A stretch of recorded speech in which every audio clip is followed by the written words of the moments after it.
Assalamualaikum warahmatullahi wabarakatuh. Selamat pagi, salam sejahtera bagi kita semua. Kepada yang terhormat Bapak Kepala Sekolah SMA Budi Warman 1 Jakarta, Bapak Rudi Rudiana SPD, para juri yang saya hormati, serta teman-teman yang saya banggakan. Pertama-tama, marilah kita panjatkan puji dan syukur atas kehadiran Allah Subhanahu wa Ta'ala, karena berkat karunia-Nya kita dapat berkumpul di pagi hari yang cerah ini. Adapun berdirinya saya di sini, saya ingin menyampaikan pidato yang bertemakan pendidikan. Sesuai tema yang saya sampaikan tadi, yaitu pendidikan, pada tema ini saya ingin membahas mengenai makna buku bagi kehidupan. Mungkin kita sering sekali mendengar buku adalah jendela dunia, yang memiliki arti bahwa buku merupakan untuk membuka wawasan dan memperluas wawasan seseorang. Dengan membaca buku merupakan pencarian sumber informasi dari seluruh aspek di dunia ini. Contoh yang pertama yaitu ada dua tipe manusia. Ada yang malas untuk membaca buku dan gemar untuk membaca buku. Orang yang malas membaca buku seringkali berpikir bahwa dirinya sudah pintar dan sudah merasa cukup atas ilmu yang disampaikannya. Namun berbeda orang yang gemar membaca buku. Dia tidak akan pernah merasa dirinya pintar dan tidak pernah merasa cukup atas ilmu yang dimilikinya. Karena setiap kali dia membaca buku akan menemukan hal-hal yang baru untuk dipelajari. Contoh yang kedua, yaitu di era globalisasi yang sangat cepat ini, buku masih menjadi andalan masyarakat untuk mencari informasi yang akurat. Walaupun di era globalisasi yang sangat cepat ini, informasi sangat mudah dan cepat didapatkan, namun masih sering dipertanyakan keakuratannya. Ada pula buku elektronik atau yang biasa kita sebut e-book. E-book memang lebih praktis dan mudah dipakai. Namun, masih ada 71% orang yang lebih memilih buku fisik dibandingkan e-book. Karena lebih merasa nyaman dan sudah terbiasa dengan adanya buku fisik. Selanjutnya, apabila masyarakat Indonesia dan generasi-generasi selanjutnya mampu meningkatkan minat membaca buku di Indonesia, maka akan dipastikan banyak nantinya generasi selanjutnya yang mampu berpikir kritis dan inovatif, serta bisa membantu Indonesia menjadi lebih maju. Namun apabila minat baca di Indonesia semakin menurun setiap tahunnya, maka sangat sulit negara kita berkembang dan mampu bersaing dengan bangsa yang lain. Dan terakhir, kesimpulan dari pidato saya pagi hari ini, pentingnya bagi kita untuk membaca buku. Karena dengan membaca buku, kita bukan hanya menemukan hal-hal yang baru, tapi juga menambah sudut pandang yang jauh lebih luas. Harapan saya, kita semua memiliki minat baca buku yang tinggi. Sekian dari pidato saya, kurang lebihnya mohon maaf. Wassalamualaikum warahmatullahi wabarakatuh. Assalamualaikum warahmatullahi wabarakatuh. Selamat pagi, salam sehat dan salam sejahtera untuk kita semua. Yang saya hormati Dewan Juri dan Bapak Ibu Guru Pendamping. Yang pertama dan yang paling utama, marilah kita panjatkan puji syukur kepada Allah Subhanahu wa Ta'ala yang telah memberikan nikmat dan hidayahnya kepada kita sehingga bisa berkumpul dalam keadaan sehat walafiat pada hari ini. Dewan Juri dan Bapak Ibu Guru Pendamping, perkenankan saya pada kesempatan kali ini untuk menyampaikan sedikit uraian pidato yang berjudul Masa Remaja. Pastilah kita semua tahu bahwa pendidikan adalah hal terpenting dalam kehidupan kita semua. Tanpa pendidikan, kita tidak mungkin akan seperti ini. Perkembangan teknologi dan sarana prasarana yang ada di sekitar kita juga mustahil akan ada bila semua itu tidak didukung atau didasari oleh pendidikan. Namun demikian, membekali masa remaja dengan pendidikan sekolah yang tinggi saja tidaklah memadai untuk melanjutkan bahkan memajukan kehidupan bangsa. Mereka perlu mendapatkan pendidikan moral yang akan membentuk generasi penerus bangsa ini menjadi pribadi yang berakhlak mulia, jujur, dan bertanggung jawab yang tinggi. Pendidikan moral juga salah satu modal bagi kita untuk memperbaiki kondisi bangsa saat ini. Seperti yang kita tahu, saat ini anak di bawah umur yang banyak yang sudah mengenal rokok, narkoba, alkohol, free sex, dan bahkan terlibat tindakan kriminal lainnya. Survei membuktikan bahwa generasi penerus bangsa membutuhkan pembinaan moral, terutama dari keluarga dan dari pihak sekolah. Ada pula beberapa faktor yang menunjang akan perubahan perilaku di kalangan remaja, contohnya seperti kurangnya kasih sayang dan pengawasan dari orang tua, pergaulan dengan teman yang tidak benar, kebebasan yang berlebihan, pengetahuan tentang agama yang kurang, serta masalah yang dipendam yang mengakibatkan depresi dan sebagainya. Kenakalan remaja semestinya harus ditangani dengan cepat agar kenakalannya tidak menjadi ekstrim, karena tindakan mereka yang sudah jelas melanggar norma hukum dan norma agama. Telah kita ketahui bahwa kenakalan remaja bisa menurunkan moral dirinya sendiri maupun moral bangsa ini. Maka dari itu perlu tindak nyata untuk memberantas kenakalan remaja. Misalnya dengan sekolah. Sekolah adalah lembaga pendidikan formal yang memiliki peran penting terhadap perkembangan remaja sekarang. Di antaranya melakukan program mentoring pembinaan remaja lewat kegiatan keagamaan seperti Rohis, Sispala, patroli keamanan sekolah, dan lain-lain. Jika kita mengoptimalisasikan komponen organisasi ini, maka kemungkinan terjadinya kenakalan remaja akan semakin berkurang dan semakin teratasi. Demikian pidato yang dapat saya sampaikan pada hari ini, semoga bermanfaat. Mohon maaf apabila ada banyak kesalahan dalam penyampaiannya. Saya pamit undur diri. Wassalamualaikum warahmatullahi wabarakatuh. Assalamualaikum warahmatullahi wabarakatuh. Marilah kita panjatkan puji dan syukur atas kehadirat Allah Subhanahu wa Ta'ala, karena atas limpahan rahmat dan nikmatnya kita dapat berkumpul di tempat ini untuk melaksanakan kompetisi bulan bahasa tanpa adanya halangan sedikit pun dan dalam keadaan sehat walafiat. Salawat serta salam saya curahkan kepada junjungan Nabi kita, Nabi Muhammad SAW. Terima kasih juga kepada para panitia yang telah menyiapkan semuanya dan juga teman saya yang telah mendukung saya. Di sini saya ingin mewakili sebagai seorang siswi atau pelajar di era pandemi ini, di mana kita belajar melalui via daring atau disebut juga dengan pembelajaran jarak jauh, disingkat PJJ. Pembelajaran jarak jauh ini sangat berakibat menjadi kurangnya pengawasan orang tua, karena para orang tua memiliki kesibukannya masing-masing. Salah satu contohnya bekerja, sehingga terjadi bentrok waktu. Kurangnya perhatian guru, karena setiap guru memiliki kesibukannya juga, dan juga kita tidak dapat bertemu secara langsung di sekolah. Dan tertinggalnya materi, sehingga banyak pelajar yang tidak bisa memahami materi dan menguasainya. Dan masih banyak lagi. Saat ini, mungkin beberapa pelajar pernah berada di fase ini, yaitu memilih nilai memuaskan tetapi menyontek, atau nilai yang tidak memuaskan tetapi jujur. Hal ini merupakan penyebab dari tidak menguasai materi tersebut, tetapi berkeinginan mendapatkan hasil yang sangat tinggi. Saya pun pernah mengalaminya. Memang, mencontek itu candu, tetapi kita tidak boleh menormalisasikan tindakan tersebut. Coba bayangkan, kita sudah mendapatkan nilai yang sangat puas, tetapi Tuhan tidak meredoinya. Apakah dengan nilai tersebut kita bisa mensurvei di lingkungan kerja nanti?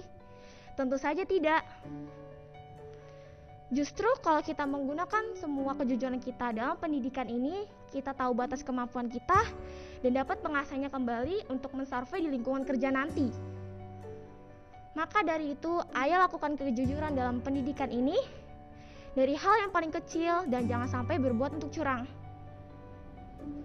Saya berkata demikian bukan berarti untuk menakut-nakuti, tetapi setiap tindakan mempunyai konsekuensinya.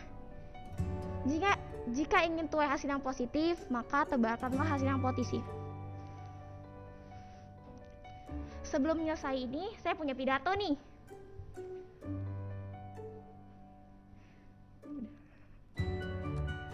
Ke bioskop, jangan lupa nonton film asik. Jangan lupa protokol kesehatannya. Panitianya cakep-cakep nih, boleh dong bintang 5-nya. Demikian dari saya Karmelia, Jorlan dari 10 IPS 1. Apabila ada salah kata disengaja ataupun tidak disengaja, mohon dimaafkan.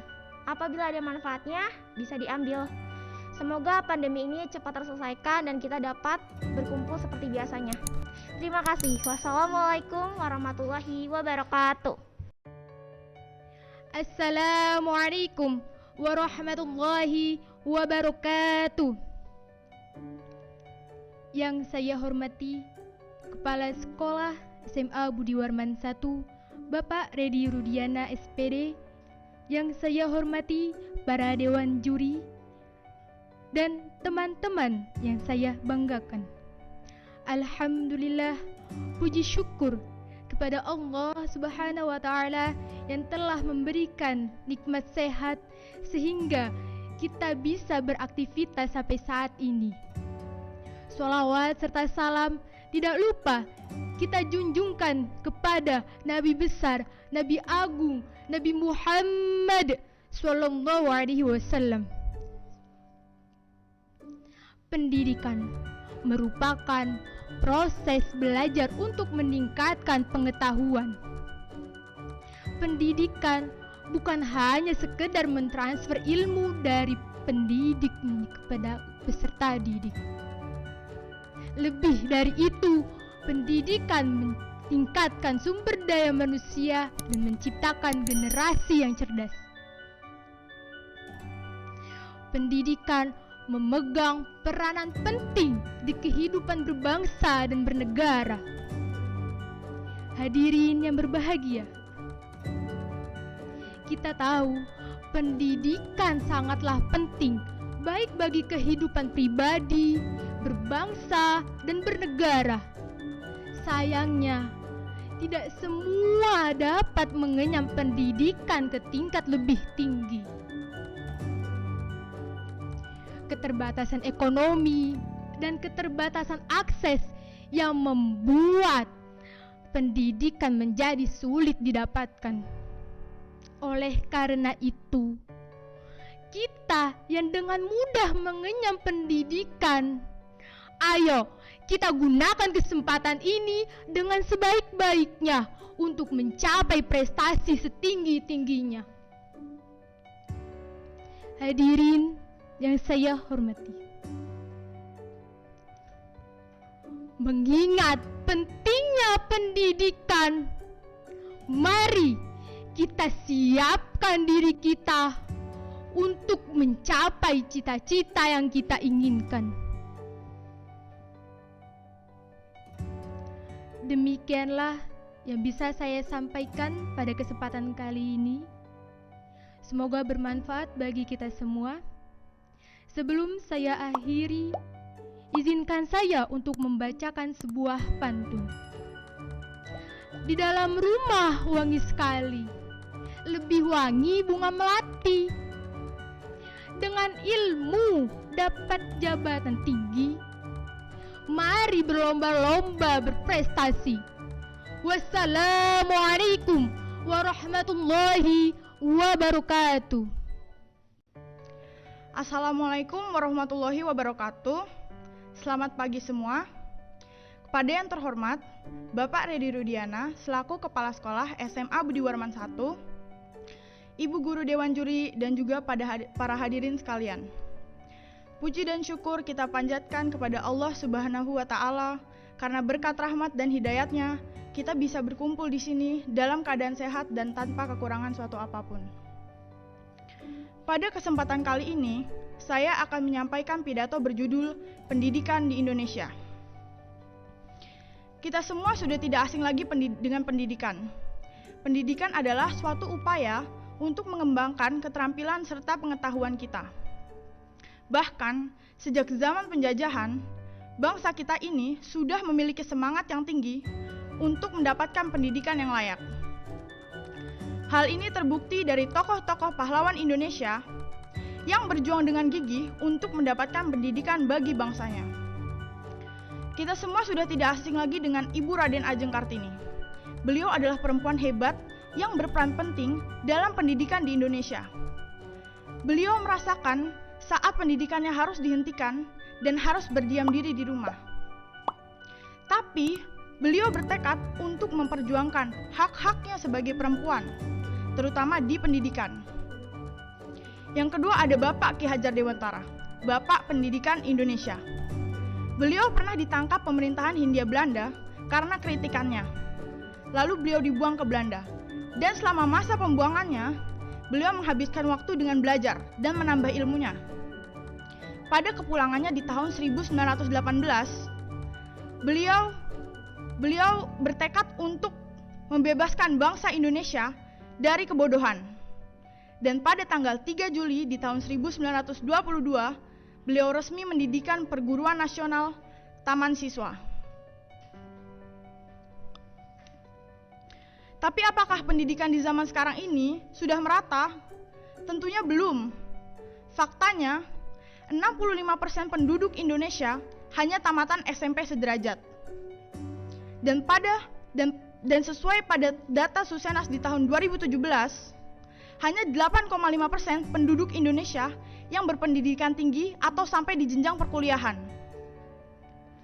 Ada beberapa faktor yang menyebabkan ketidakmerataan pendidikan di Indonesia ini. Contohnya adalah kemiskinan, letak sekolah, kurangnya sarana serta prasarana, juga kurangnya tenaga pendidik. Contohnya adalah di Indonesia bagian timur. Di sana tidak hanya kekurangan sarana serta prasarana, tapi di sana juga kekurangan tenaga pendidik. Di sana juga masih banyak anak-anak di bawah umur yang harus bekerja demi menghidupi ekonomi keluarganya. Lantas bagaimana agar pendidikan di Indonesia ini bisa merata?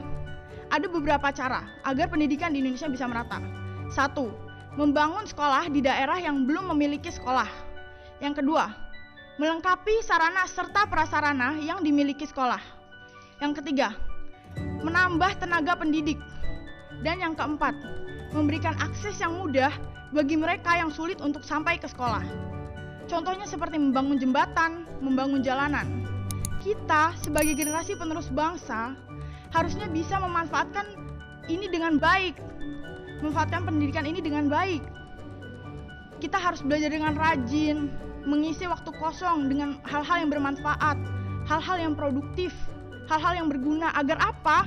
Agar kedepannya kita bisa menjadi pemuda-pemudi bangsa yang hebat, yang sukses, dan bisa membantu saudara serta adik-adik kita agar mendapatkan pendidikan dengan layak sama seperti kita saat ini. Sekian pidato singkat dari saya, kurang lebihnya mohon maaf. Wassalamualaikum warahmatullahi wabarakatuh. Assalamualaikum warahmatullahi wabarakatuh. Puji syukur kita panjatkan kehadirat Allah Subhanahu wa Ta'ala, karena berkat rahmatnya kita dapat hadir di pagi hari yang cerah ini. Salawat serta salam tidak lupa kita haturkan kepada Nabi Muhammad SAW. Yang terhormat Bapak Kepala Sekolah SMA Budi Warman 1 beserta wakil. Yang terhormat Bapak dan Ibu guru serta para staf, dan tidak lupa teman-teman yang saya cintai. Kata orang, tak kenal maka tak sayang. Maka izinkan saya terlebih dahulu untuk memperkenalkan diri. Saya Veronica, perwakilan dari kelas 11 MIPA 2. Saya patutnya berbangga diri karena dapat hadir di tengah-tengah anak-anak zaman now, anak-anak zaman milenial, atau yang biasa kita sebut dengan generasi digital. Saya juga mengucapkan banyak-banyak terima kasih karena telah diberikan kesempatan untuk dapat menyampaikan pidato yang berjudul tentang pentingnya pendidikan moral. Pastilah kita semua tahu bahwa pendidikan merupakan bagian terpenting dalam hidup kita. Tanpa pendidikan, tidak mungkin kita dapat seperti sekarang ini. Oleh karena itu, mustahil kita akan ada saat ini jika tidak didasari oleh pendidikan. Suatu negara dapat dikatakan negara berkembang apabila pendidikan di negara tersebut maju dan dapat mengelola sumber daya alam dan sumber daya manusianya dengan baik. Oleh karena itu, banyak hal dan upaya yang telah dilakukan untuk dapat memajukan pendidikan Indonesia. Namun demikian, membekali generasi penerus bangsa hanya dengan pendidikan yang tinggi saja tidaklah cukup guna melanjutkan bahkan memajukan kehidupan bangsa. Mereka perlu mendapatkan pendidikan moral yang akan membentuk generasi penerus bangsa berperilaku akhlak baik, jujur, dan memiliki tanggung jawab yang tinggi. Pendidikan moral akan menjadi salah satu modal bagi kita untuk memperbaiki nasib bangsa kita saat ini. Kesadaran serta tanggung jawab yang tinggi akan menjadi fondasi dan tiang bagi keutuhan bangsa kita. Bapak dan Ibu guru serta teman-teman yang saya cintai, patut kita sadari bahwa keterpurukan suatu bangsa dapat terjadi apabila segelintir warganya melakukan kerusakan moral. Fakta menunjukkan bahwa generasi penerus bangsa perlu pembinaan moral baik dari lingkungan keluarga maupun dari pihak sekolah. Fakta itu tercermin dari bukti yang menunjukkan bahwa warung-warung internet di kota-kota besar banyak dikunjungi oleh para pelajar maupun mahasiswa, khususnya anak-anak sekolah dasar dan menengah pertama. Tetapi mereka tidak menggunakan hal itu untuk mencari informasi ataupun hal-hal yang positif. Lalu untuk apa? Mereka menggunakan sarana itu untuk mencari hal-hal yang negatif, khususnya pornografi. Hal ini sangatlah mengkhawatirkan dan membuat resah berbagai pihak, terutama pihak keluarga yaitu orang tua, juga pihak sekolah yaitu para guru. Kemudian, fakta yang menunjukkan tentang runtuhnya etika kejujuran yang dikhawatirkan akan terus berlanjut hingga ke depannya. Contoh yang tidak asing lagi kita dengar adalah korupsi, penyuapan, dan hilangnya keadilan hukum. Oleh karena itu, wajib bagi kita, terutama bagi para orang tua dan bagi para guru pendidik, untuk memperhatikan generasi penerus bangsa. Tidak hanya pendidikan umum saja, tetapi juga pendidikan yang lebih penting, yaitu pendidikan moral dan pembinaan ketakwaan serta keimanan pada Sang Pencipta, agar generasi penerus bangsa memiliki kepribadian luhur dan idealisme yang tinggi. Dengan demikian, kemajuan serta kesejahteraan bangsa diharapkan dapat tercapai. Bapak dan Ibu guru serta teman-teman yang saya cintai, demikian pidato yang dapat saya sampaikan. Bila ada salah kata dan salah perbuatan, mohon dimaafkan. Tetap patuhi protokol kesehatan, memakai masker, mencuci tangan, dan menjaga jarak. Akhir kata, wabillahi taufik wal hidayah. Wassalamualaikum warahmatullahi wabarakatuh. Bismillahirrahmanirrahim. Assalamualaikum warahmatullahi wabarakatuh. Bismillahirrahmanirrahim. Alhamdulillahirabbil alamin. Wabihi nasta'inu ala asrofil anbiya'i wal mursalin wa ala alihi wa sahbihi ajmain. Amma ba'du. Yang terhormat Bapak Kepala Sekolah SMA Budi Warman 1, yang terhormat Wakil Kepala Sekolah SMA Budi Warman 1, yang terhormat Bapak Ibu Dewan Juri, serta Bapak Ibu Guru, dan juga teman-teman yang saya sayangi. Pertama-tama dan paling utama, marilah kita panjatkan puja dan puji syukur atas kehadirat Allah Subhanahu wa Ta'ala. Karena karunia serta rahmatnya, kita masih dapat berkumpul di sekolah tercinta ini. Tak lupa sholawat serta salam, marilah kita panjatkan kepada Nabi besar kita, Nabi Muhammad SAW, yang dimana syafaatnya selalu kita nantikan di yaumul akhir nanti. Amin, amin ya robbal alamin. Bapak Ibu Dewan Juri yang saya hormati, serta teman-teman yang saya sayangi, pada kesempatan kali ini izinkanlah saya menyampaikan isi dari pidato singkat saya yang berjudul Semangat Membara Masa Depan Cerah. Teman-teman tentu tahu masa depan sangatlah penting bagi kita semua. Disiplin merupakan kunci utama untuk meraih masa depan yang cerah. Tetapi bukan hanya itu, pendidikan pun ikut andil dalam mewujudkan masa depan yang kita inginkan. Silahkan kalian mau bermalas-malasan, silahkan kalian mau bermain-main, tetapi jangan harap masa depan mau mendekat. Orang sukses terlahir dari orang yang rajin, yang disiplin, dan bertekad tinggi akan keinginannya. Seseorang menjadi sangat hebat bukan hanya karena kedisiplinannya, tetapi juga karena rasa keingintahuan dan semangatnya. Oleh karena itu, gunakanlah waktu kalian sebaik-baiknya dan carilah ilmu sebanyak-banyaknya. Your future is determined by what you start today. Masa depanmu ditentukan oleh apa yang kamu mulai hari ini. Sekian pidato yang dapat saya sampaikan. Kurang lebihnya saya mohon maaf. Semoga pidato ini dapat menjadi berkah buat kita semua. Wabillahi taufik wa hidayah. Wassalamualaikum warahmatullahi wabarakatuh.